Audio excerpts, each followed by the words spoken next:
Ebittisa bakadaama nga bali ku byeyo bitono ddala era nga bafiira watono nnyo. Wuuno Kadaama Omunnayuganda ataswala.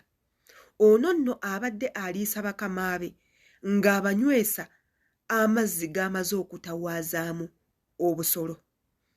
Nga bw'ati agalembeka n'agakozesa by'agakozesezza. Oba gakamuza butunda, oba gafumbisa mmere, naye ng'ameekinga sure nti bakama be ebicaafu bino eno babirya. Oba kiki? Oba lwaki baana mmwe temuyiga? Bwe mumala ofuna ebizibu nga mukaaba wuuwi mutuyambe, wuuwi mutubeererewo, wuuwi mutuduukirire, wuuwi ani ali awo, ne munenya abantu aba batwala okukola naye nga temwekubye mu ttooki. Kati kino nkibaddiramu, bw'obanga gw'omu ku bakadaama abalina emize gino, kwata akatabo ko olinnye ennyonyi okomewo e Uganda otaasa obulamu, kubanga bajja kubatta. Bagenda kubatta, mugenda kuttibwa olw'empisa zammwe entono, olw'obussiru bwammwe, olw'obwongo bwammwe obutono, olw'emitima emiragajjavu, teekako n'obwongo obwebaza obutayiiya kikiddako na butamanya. Yenze Sheila Adita oba subscribinze ku YouTube channel yange, obutambi nga buneno tebujja kuyitako, subscribing ekigambo weekiri, kwata ku kade, buli video yonna esobola okutuukako ate era commentinga. Katugendeko mu video z'abaana abeekamulamu amazzi mu bitundu by'ekyama ne banywesa bakama baabwe, teekako n'obbaliisa empitambi ate era tukomewo. Alo sirina yadde 10 kyendidde wadde ogambye nti tulina eyatusasudde yadde 2 naye omukyala gwe muliko ennaku z'omubbi ziyana gajja kuzuuka. Ogambye buli kimu kye bamwogeddeko si kituufu. Okay, nze kamwa kwogera wano ndi mu kamera ensenda bana bali wansi abasinga bamanyi ndi kata mu kiyumba. Omukyala oyo yatawaazisa susu wange n'omuwa bosi wange. Nenda katono nnyo maluka recordinga kano. Ninga nabe nga ndi bwerere mu video nembulwa ekifo. Kati gwe lwaki bamulereza nti mu mutuufu yatulimba anti nze sibimanyi kiri ndi mu kulikodinga damu katono kiri. Yes, amanya agange nze Nansamba Grace. Omukyala oyo nakwatagana naye mu mwezi gwalinga gwa 10 kubanze bwe namanya nti mufere ne muta ne mujjako ebirowoozo. Bwe yamanya nti ffe tumuguddemu ekintu kye nakitwala mu nsonga ku kintu ekyokuleva eyo waggulu kuba ffe twali tutandika naye okukonekitinga naye twamusanga ku TikTok kituufu nga bw'oyogedde byenjogera mazima ate nga yabikola nze sibiwulira ku muntu mulala nze kennyini ali mu kamera. Namusanga ku TikTok yes, nampa enamba ye yes, nenkonekitinga naye nannyingiza mu gurupu. Bwe yatuyingiza mu gurupu twasangamu abantu abalala ffe twalowooza nti nabo balwadde bannaffe. N'atugamba okufuna emirembe mu kiyumba ky'omufirisuuti era okuganja n'okuweebwa n'okuwa buli kimu olina okutawaaza susu ngo maze ennaku 3 nga totawaaza. Ne tubikola, nze mwennyini nabikola. N'atugamba okuyingira ekibinja kye bayizeri yali asasulwa emitwalo egyo. Right now yali nnyamuko asasulwa 5. Kakati maama ne tutambula naye omukyalo oyo. N'atugamba ye si musambwa naye alinnyibwako emisambwa. Aliko empewo. Ye nga ye omuntu si musambwa. Naye alinnyibwako empewo. Nezoogera nezikubuulira ekikuluma nezimaa nezikujjanjaba. Nze mbadde njagala nnyo mpa obujulizi ng'omukyalo oyo waali kuba nze gwe nakonekitinga naye kati mwabazze muli baganda ba Anna Shukrani gwe mmanyi nga Nassolo oba talina budde bwa bino. Talina budde bwa nta. Yafuna obudde obukonekitinga naffe betwogerako mwe mwawulidde y'abanoonya obudde n'ayogera naffe gwe nze sikumanyi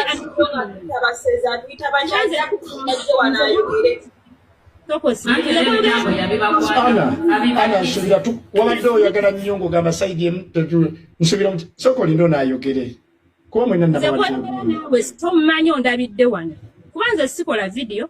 Omukyalo oyo banze mu bulamu bwange yanziba emitwalo 4,400 tezannuma wadde zaali zisobola okugulira omwana wange amata e Uganda naye nenkita kuba yali anzibyeyo ekitono. Oluvannyuma lw'omugwamu nti mufere mumubbi talina kye yakola ne bye yatugamba okukolera babbosi baffe tubibawe batwagale tebalina kye bakyusa olwedde basigala bakola kyekimu bwe wagendanga mu inbox ye n'omugamba nti maama kuba ffe twagendanga naye mu inbox ye ne twogerako naye nze nnyina ennamba ye kinakonekitinganga naye bwe twagendanga mu inbox ye n'omugamba bosi wange nga talina kye yakyusizaamu yeebakangamu eddakiika ntono nnyo n'akugamba mbu Nankulu andoosezza mbu noddamu okole kawolongojjo yamuyitanga kawolongojjo okunywesa bosi wo bye weetawaazizaamu eba nayo mukagamba mbu nno Nankulu amuloosezza Safiki mbadde nsaba osirike jasi oli muleka ayogera emboozi ye n'atugamba Nankulu andoosezza mbu nno oddemu okole kawolongojjo nze nafuna okutyamu ne neesikamu first of all awo nsimba wakati nsaba osimbe wakati ennamba y'essimu ogiyina ey'omukyala anashukulani gyali mu kontakiti zange lwakuba siogera naye ogirina kuba tuyinza olowooza nti wagwa ku munfere ogirina yes genda buli kimu tugenda kituukako genda maaso leka mmalirize ogenda kumaliza kuba twali twogera naawe n'otuddukako gwe kenyini wadduse kyala oyo bano bonna bapya mu kibinja kino kubanga nze saamanya nako ntitinga naye nyibwako empewo kikina buzibu ng'akolera Dubai mu balista n'atugamba alina akaseera ke maama Nankulu kaamuwa n'ayingira mu kisenge kye n'alinyibwako empewo n'atulagula era yatukonekitinganga mu gurupu buli luvannyuma lw'ekiro n'atukuba vidiyo call voice call ne tukonekitinga ng'era ayogera ng'omusambwa pozi mwagala mboogereremu kuba nze ndina munyiivu nze sidiringa na muntu mufeere mubbi muyaaya ate nga mumuwolereza najja ne yeefuula mbu alinyiddwako emisambwa naye nga byonna byayogera wasoose kugenda mu inbox njagala mweteeke mu bigere byaffe oze mu kimba ky'omufirisuuti oze kukyusa mbeera ovudde Uganda osisinkanye boosi wo nga si mulungi naye oyagala kukola kuba oyagala kuweereza abaana bo amata ge banywa ate teri muntu ayagala muza Uganda nga tamazeeko contract ye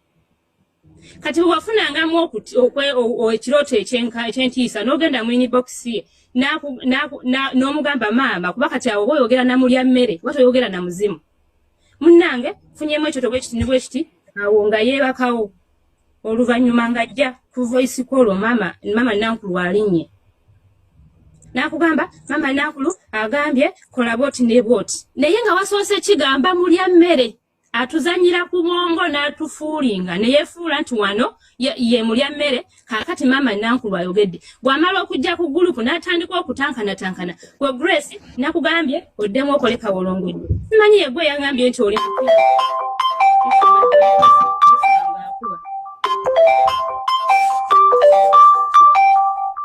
ebyo ebigambo tebibadde byange era nga sisuubirayo omuntu yenna kujja kuyomba era gwe oyogera ebintu by'obulimba lwaki owaayiriza banno lwaki bino ojja kuttisa banno ojja dipotingisa banno n'ebintuntu ebirala bo bennyini beeyogeredde emize gyabwe ate era nga si be basoose abaana bawala bangi nnyo abali eyo mu biyumba abajja ku mitimbagano ne boogera ebintu bye bakoze mu nzikiza nga boogera nga balinga abaagala okuyambibwa abalala nga boogera mu ngeri ey'okwewaana abalala nga boogera mu butamanya naye ne mwerabira nti vidiyo nga zineno ze mukola zitambula gye bali abantu eyo abamanyi olulimi lw'oyogera abamanyi bakama bammwe abasobola obbavuunirira ebintu bye mwogera ebigenda obbasuula mu matigga si buli munnayuganda nti ali eyo gye mukolera nti abonaabona no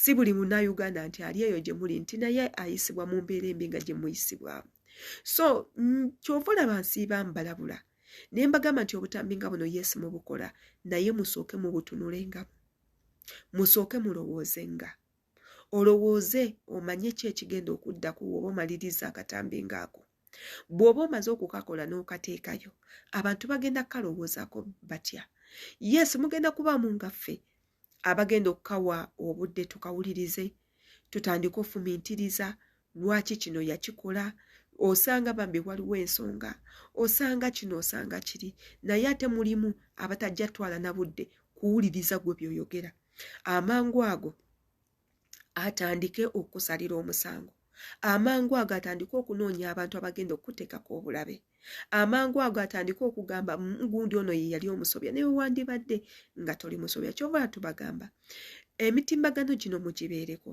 naye mumanye engeri gye muyina okugikozesaamu nti emitimbagano gino gigenda kubasibya emitimbagano gino gigenda kubassa emitimbagano gino gijja leeta obutabo bwammwe obuteekamu